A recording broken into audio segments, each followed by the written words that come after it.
एक तरफ PUBG, BGMI, Minecraft, free fire, GTA जैसे गेम्स, दूसरी तरफ फेल हुए एग्जाम, टूटे हुए रिश्ते और खाली जेब। गेम खेलने में कोई बुराई नहीं है, लेकिन क्या आपने कभी सोचा है कि ये गेम हमें किस प्रकार बेवकूफ बनाते हैं? आज हम बात करेंगे the dark reality of game कंपनियों के मैनिपुलेटिव ट्रिक्स के बारे में, चीनी डेटा जाल और कैसे करोड़ों लोग अपने भविष्य को इन गेमों में जोके जा रहे हैं।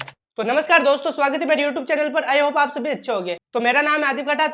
इस वीडियो को एक लाइक करके चैनल को सब्सक्राइब कर दे। तो बिना किसी देरी के इस वीडियो को शुरू करते हैं। गेम्स कैसे बनाए जाते हैं? गेम एक सॉफ्टवेयर नहीं, एक साइकोलॉजिकल ट्रैप है। इसमें आपको वेरिएबल रिवार्ड्स, कभी मिलती है चिकन डिनर तो कभी नहीं।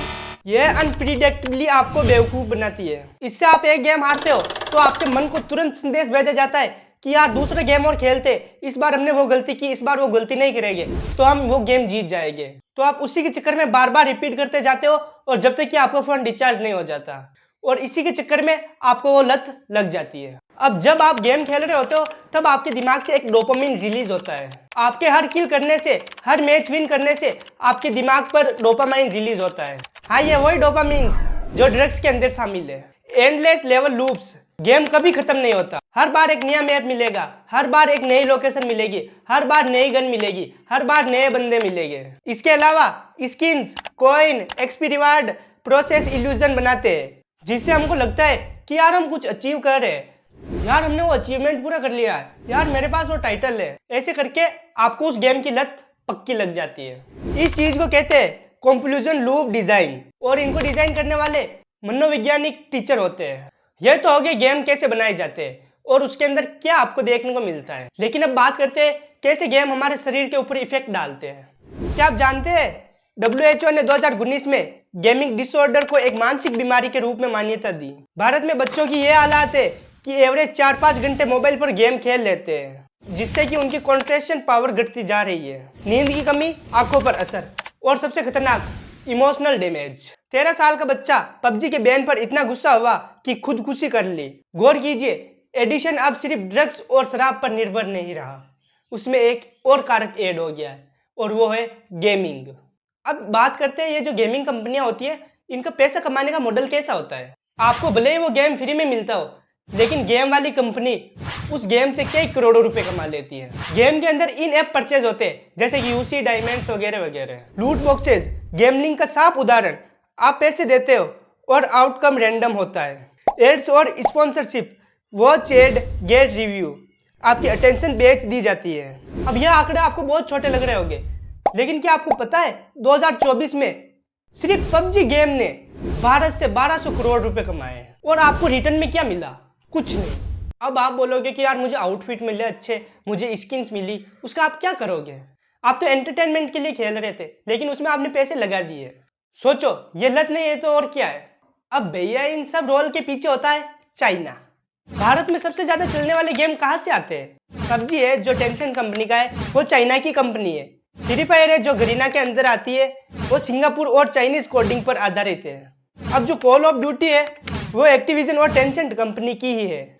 और टिकटॉक जैसे एडिशन पर इनविजिबल स्पेस टूल्स थे, वो भी चाइना के ही थे। 2020 में भारत सरकार ने टिकटॉक और पबजी जैसे ऐप्स को बैन किया था। क्यों?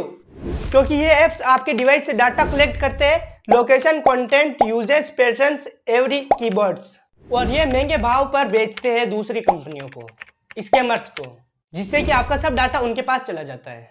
अब आप किसी ना किसी को देखते होंगे, स्ट्रीमर को या फिर कोई गेम खेलने वाले को या गेमिंग इवेंट को, वहां से आप देख के आप सीखते होंगे कि यार क्यों ना हम भी गेमिंग इवेंट में जाए। आज यूट्यूब और इंस्टाग्राम पर एक नई कैटेगरी उभर चुकी है, गेमिंग इन्फ्लुएंसर्स। क्या ये लोग गेम खेलने के लिए प्रमोट करते हैं या एडिशन बेचते हैं?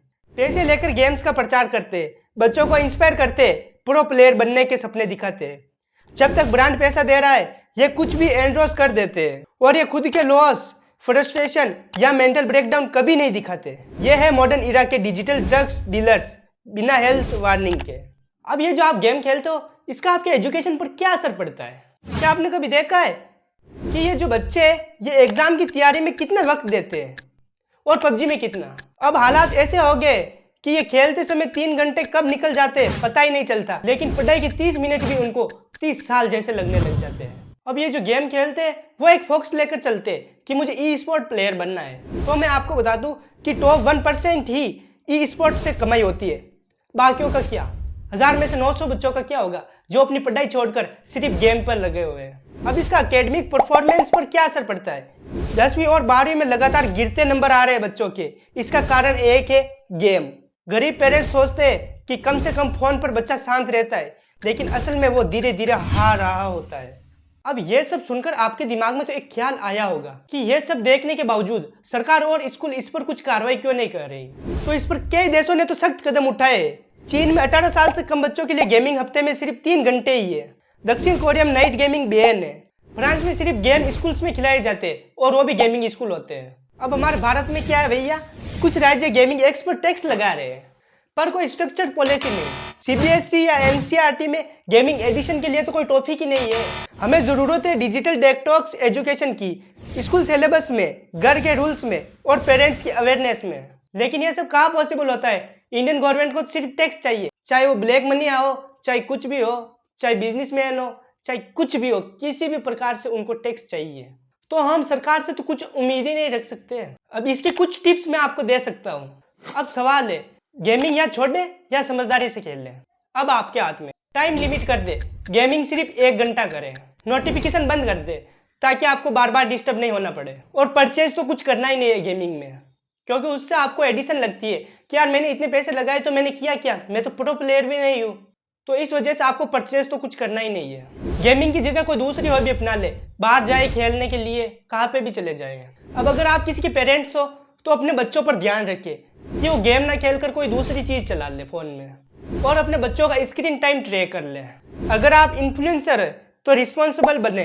पैसों के लिए किसी गेम को बेचने से पहले सोचे कि यार क्या होगा बच्चों का। अब इन सब बातों का निष्कर्ष क्या निकलता है और इसमें हमें एक्शन क्या लेनी चाहिए? गेमिंग बुरा नहीं है, लेकिन एक अनकंट्रोल्ड गेमिंग एक साइलेंट किलर है। आपका टाइम, आपकी अटेंशन, आपका डाटा सब छीना जा रहा है। इस वीडियो को शेयर करें हर बच्चे के पास, हर फ्रेंड्स के पास, उनके पेरेंट्स के पास शेयर करें जिसका बच्चा गेम खेलता हो। और इस वीडियो को इतना फैलाए कि सबके अंदर एक अवेयरनेस आ जाए कि गेमिंग हमारे लिए कितना हार्मफुल है। और हाँ, अभी तक इस वीडियो को लाइक नहीं किया हो तो इस वीडियो को एक लाइक करके चैनल को सब्सक्राइब कर दे और बेल आइकन प्रेस करना ना भूले ताकि मेरा नया वीडियो आपके पास जल्दी से पहुंच जाए। और हाँ, मिलते हैं किसी अगले वीडियो में, तब तक बाय बाय।